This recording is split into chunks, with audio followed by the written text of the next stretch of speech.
launched Operation Epic Fury. Under President Trump, we are finishing it.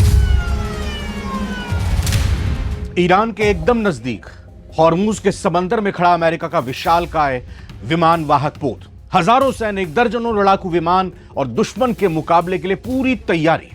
लेकिन अब इसी युद्धपोत से, इसी वॉरशिप से ऐसी खबर सामने आ रही है जिसने अमेरिकी सैन्य व्यवस्था पर गंभीर सवाल खड़े कर दिए हैं। रिपोर्ट्स के मुताबिक यूएसएस अब्राहम लिंकन पर तैनात कुछ अमेरिकी नौसैनिकों ने समुद्र में कूदने की कोशिश की है। सवाल यह है कि आखिर ऐसा क्यों? क्या ईरान के खिलाफ लंबी होती जंग ने अमेरिकी सैनिकों को मानसिक तौर पर इतना तोड़ दिया है कि उन्हें युद्ध से ज्यादा अपनी जिंदगी से लड़ना पड़ रहा है? मामला सिर्फ इतना ही नहीं है। जहाज पर लंबे समय से तैनाती, परिवार से दूरी और बुनियादी सुविधा में खाने पीने से लेकर टॉयलेट, बाथरूम को लेकर भी शिकायतें सामने आई हैं। सबसे पहले समझिए कि यूएसएस अब्राहम लिंकन कोई सामान्य युद्धपोत नहीं है।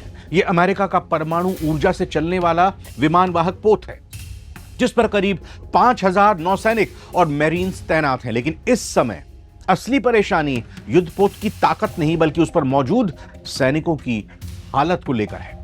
रिपोर्ट्स ये कह रही हैं कि यह पोत करीब 9 महीने से लगातार समुद्र में तैनात है और सैनिकों को लंबे समय से जमीन पर उतरने का पर्याप्त मौका नहीं मिला है। लगभग 250 दिनों तक लगातार समुद्र में रहने की बात सामने आई है। अब जरा सोचिए, आप महीनों तक अपने घर नहीं जा सकते, परिवार में मुलाकात किसी से नहीं कर सकते, आमने सामने नहीं बैठ सकते, लेकिन लगातार ड्यूटी पर आप मौजूद हैं। ऊपर से युद्ध का तनाव है और सबसे बड़ी बात, आपको यह भी नहीं पता कि आखिर घर कब लौट पाएंगे। यही लगातार अनिश्चितता किसी सैनिक के मानसिक दबाव को और बढ़ा सकती है।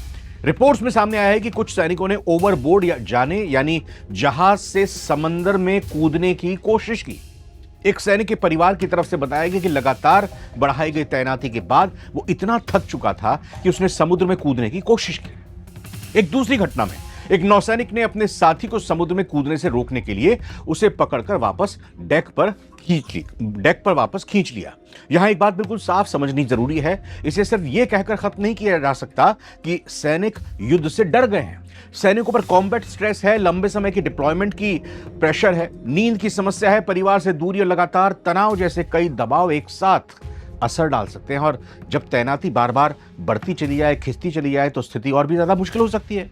इस मामले में परिवारों की शिकायतें इसलिए भी महत्वपूर्ण हैं क्योंकि वो सीधे सैन्य नेतृत्व से सवाल कर रहे हैं, सरकार से पूछ रहे हैं आखिर उनके परिवार के सदस्य कब तक इस समंदर में इस तरह से रहेंगे, कब लौटकर वो वापस आएंगे, कब उनको छुट्टी मिलेगी। युद्धपोत पर तैनात एक नाविक के हवाले से आई रिपोर्ट के मुताबिक जवानों के भीतर ईरान के साथ युद्ध का खौफ इस कदर घर कर गया है कि वो हर पल मौत के साए में जी रहे हैं। एक सैनिक ने लिखा है कि हम अनिश्चितता के दौर में जी रहे हैं, हमें नहीं पता, हम नहीं जानते कि कल हम पर मिसाइल हमला होगा या हम घर लौटेंगे भी या नहीं।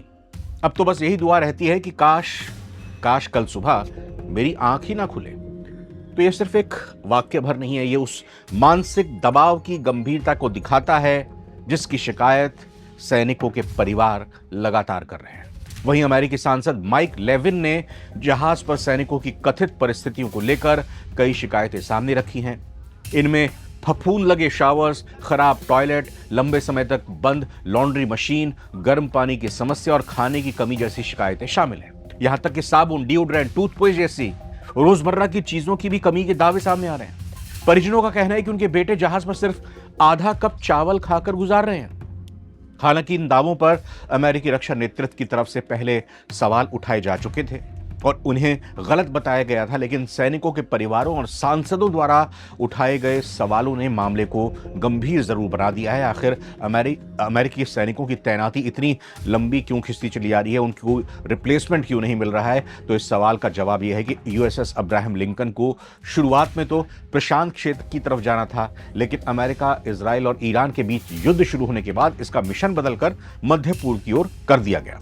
तैनाती पहले खत्म होनी थी, लेकिन युद्ध जारी रहने के कारण इसे आगे बढ़ाया जाता रहा, जो अब तक जारी है। यानी सैनिकों के लिए समस्या सिर्फ ये नहीं है कि वो युद्ध क्षेत्र के पास है, समस्या ये भी है कि जिस तैनाती को खत्म होना था वो बार बार आगे बढ़ती चली गई। यही वो स्थिति है जिसे सैन्य भाषा में प्रोलॉन्ग्ड डिप्लॉयमेंट कहा जाता है, लंबे समय तक लगातार ऑपरेशनल ड्यूटी पर तैनात रहना, मौजूद रहना। और लंबे समय तक ऐसी स्थिति में रहने से सैनिकों और उनके परिवारों पर दबाव बढ़ता हुआ दिखाई दे रहा है। यह साफ पता चल रहा है। देखिए, युद्ध सिर्फ मिसाइलों, लड़ाकू विमानों से नहीं लड़ा जाता।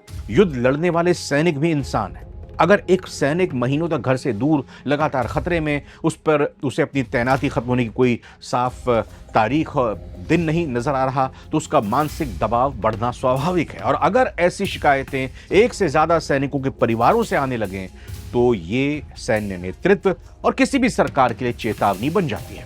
दुनिया भर में अपने नौसैनिक ताकत का ढोल पीटने वाला अमेरिका आज अपने ही सैनिकों को बुनियादी खाना, साफ पानी और मानसिक सुरक्षा देने में नाकाम साबित होता हुआ दिखाई दे रहा है। जब किसी देश के सैनिक अपने ही युद्धपोत से कूदने पर आमादा हो जाए, तो समझ जाना चाहिए कि सैन्य शक्ति का यह बुलबुला भीतर से कितना खोखला हो चुका है। क्या ईरान को घेरने की जिद में अमेरिका अपने ही जवानों की बलि चढ़ा रहा है? वॉशिंगटन को तुरंत अपने सैनिकों को वापस बुलाकर क्या उन्हें राहत देनी चाहिए? आपकी इस पूरी खबर पर क्या राय है? कमेंट सेक्शन में हमें जरूर बताएं।